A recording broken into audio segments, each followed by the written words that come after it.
Приветствую всех! Это будет первое видео для канала. Скорее всего, канал будет называться «Стройка в Израиле», потому что я планирую снимать видео о стройке, о ремонтах, о отделке, ну и, соответственно, обо всем, что с этим связано.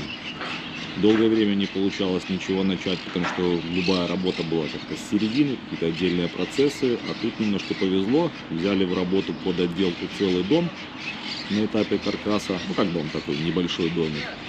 И поэтому теперь есть возможность начинать с нуля, снимать потихоньку, показывать вам, как мы в Израиле тут рукожопим, как работаем хорошо, какие используем материалы, какие у нас есть технологии, ну и так далее, и так далее, и так далее.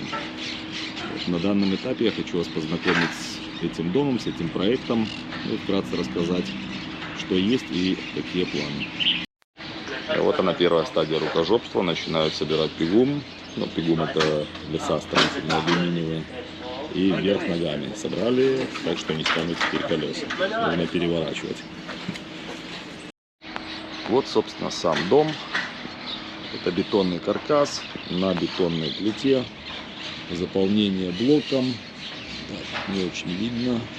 Ну вот видно изнутри. Заполнение блоком.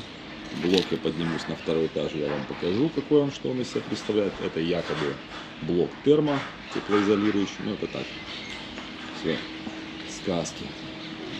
Здесь мы видим на этом углу мамад.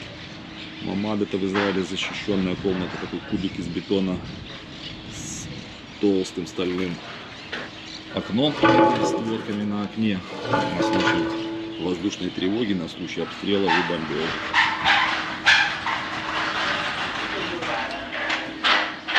Такой большой холл. Площадь дома порядка, не помню, по чертежам около 200 метров. Первый и второй этаж. Двойной свет, который теоретически хозяин хочет потом перекрыть, но после того, как получит разрешение на ввод. Так, возвращаемся в наш мамад. Видите, вот такая вот, ну это есть в Израиле определенные требования к помещению. И определенные службы, которые это все регламентируют, проверяют и так далее. Вот здесь по проекту такая вот массивная металлическая дверь в металлической коробке, которая заливается также именно бетоном. Не на пену, не на тюбеля, просто устанавливается и заливается в бетон вместе со стеной. Есть определенные требования по вентиляции, стоят фланчи металлические, которые потом можно разобрать, провести вентиляцию. Вот наша окошко с такими ставнями, которые даже не двигаются. Один санузел пока пустой, только есть один пластиковый стояк и вентиляционная труба. Здесь в углу, я так понимаю, будет кухня, лестница, так называемая хедер-урим, родительская комната. И хозяин здесь такой интересный, по проекту интересный. Вот это вот, это основание для кровати из бетона. Вообще стиль подразумевается что-то вроде какого-то лофта, фасад в греческом стиле со скругленными углами.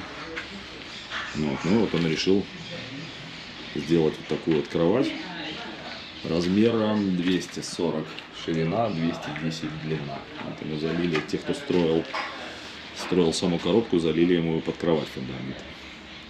И родительский санузел. Здесь тоже будут какие-то ниши, пока еще непонятно, пока еще ничего не известно. Стена не до конца, наверное, будет стекло. Дверь. Такая терраса с арками. Залито все из бетона. Большая будет витрина сюда раздвижная. И там второй этаж. Здесь очень принято, здесь очень любят открытое пространство, балконы. Поэтому здесь будет, по-моему, наверх поднимемся, посмотрим, по-моему, 2 или 3 балкона. Там, где переход блок-бетон, бетон закрыт пенопластом для теплоизоляции. Все бетонные элементы наружные. и закрыты пенопластом. Идем наверх.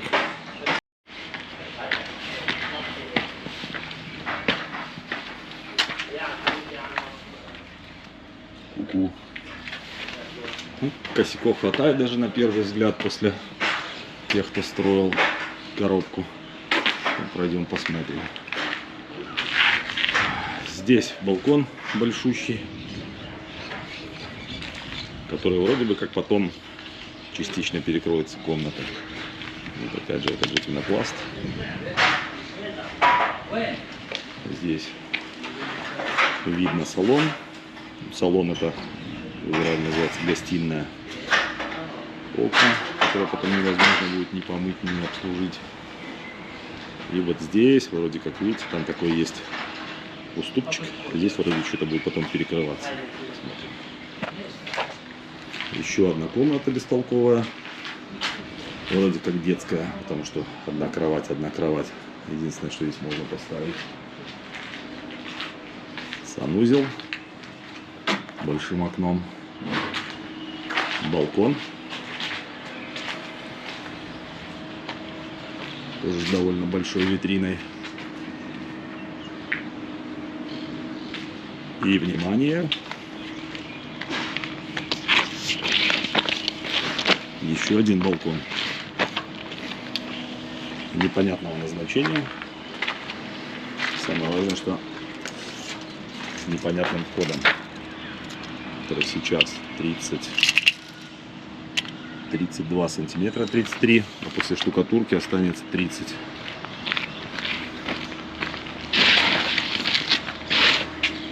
Так, и обещал вам показать блок. Вот он, этот блок, который термо. Но в Израиле вообще не заморачиваются теплоизоляцией особо. Тут даже как бы скорее не тепло, а холодоизоляция, не знаю.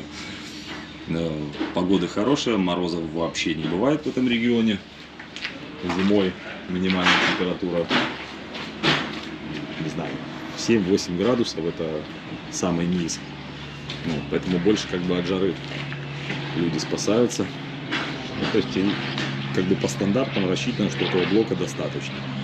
И кстати, покажу то, что этот дом, он склеен со вторым домом, стенка к стенке. Ну, как бы проект такой, места мало. Вот, люди как бы так и соглашаются на такое. И вот сверху можем посмотреть довольно небольшой дворик. И остается крыша. Особо ничего не интересного. Но пойдем глянем, что там.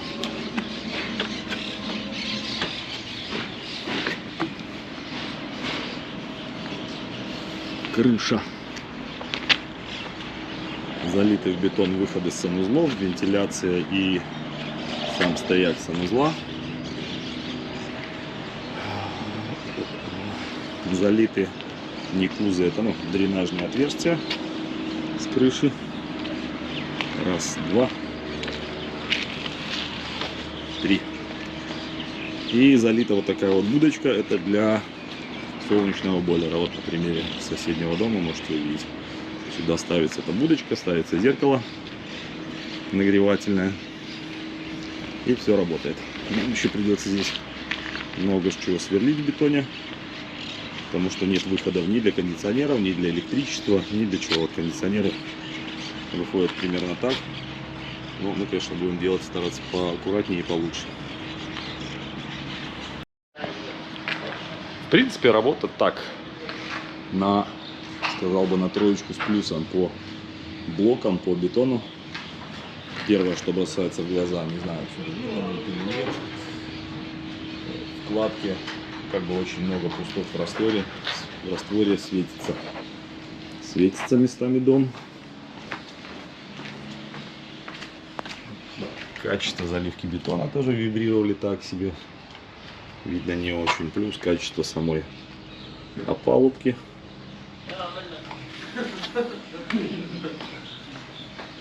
Лестница вся неровная.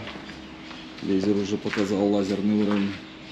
И вот по лестнице, как бы по видео это не будет видно, но здесь совсем нет угла 90 градусов. И штукатурка выходит, наверное, так, сантиметров 6-7. Что сожрет в свою очередь часть ширины лестницы. Тоже такой момент, наверное, даже на видео будет видно. Один откос на 5 сантиметров выходит. И это просто кладка блока. То есть люди строили блок вообще, похоже, без уровня, без отвеса, чисто на глаз. В остальном потолок неплохой, залит неплохо, опалубка была хорошая. Все достаточно ровно.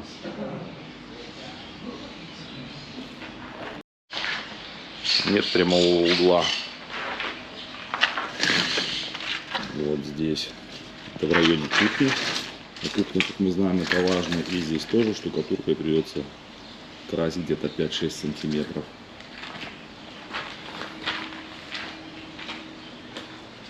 Вот этот санузел здесь. Ну, конечно, видео оно искажает, в перспективе не видно квадрата. Но здесь квадрата нет. Эта стена ушла на 3-4 сантиметра. Может быть даже больше, если точно померить. Соответственно. И эта стена, наверное, также, то есть вместо квадрата у нас будет параллелепипед. Так, ну и какой план, что мы будем делать? Наша это наружка вся, фасад. Это будет штукатурка, это будет так называемый тут шлифт цивуни. Это окрашенная штукатурка декоративная. Ну, в принципе, по сути, как караед, так называемый. Полностью внутренняя штукатурка, штукатурка санузлов, какая-то керамика, шпатлевка, краска. По крыше это будет теплоизоляция и подготовка под гидроизоляцию, под итун, так называемый здесь. Полностью штукатурка потолков, гипсокартона практически не будет. И будет подготовка под кондиционеры и под все коммуникации. То есть штрабление, потом заделка штроб. Полы, насколько я знаю, пока еще до конца не ясно, полы будут заливаться бетоном, как декоративный бетон, который шлифуется, полируется и так далее. И будут теплые полы. Ну, в процессе, скорее всего, что-то будет добавляться, какие-то демонтажи наши будут. Может быть, где-то что-то перестроить, переложить блок какой-то по мелочам. Вот то, о чем я говорил, по проекту в этом доме полы будут скругленные полностью. Но вот это вот дурная работа, которую они проделывали, они вставляли обрезки трубы в опалубку. То есть все равно это будет все выравниваться после штукатурки, потому что, например, вот эта стена, верх стены уходит 6-7 сантиметров. То есть все равно будет угол делаться полностью новый. А они что делали? Они вот такие вот куски пластиковой трубы вставляли в опалубку, этим самым получали полукруг. Но это все равно все дурная работа. Что надо делать сначала?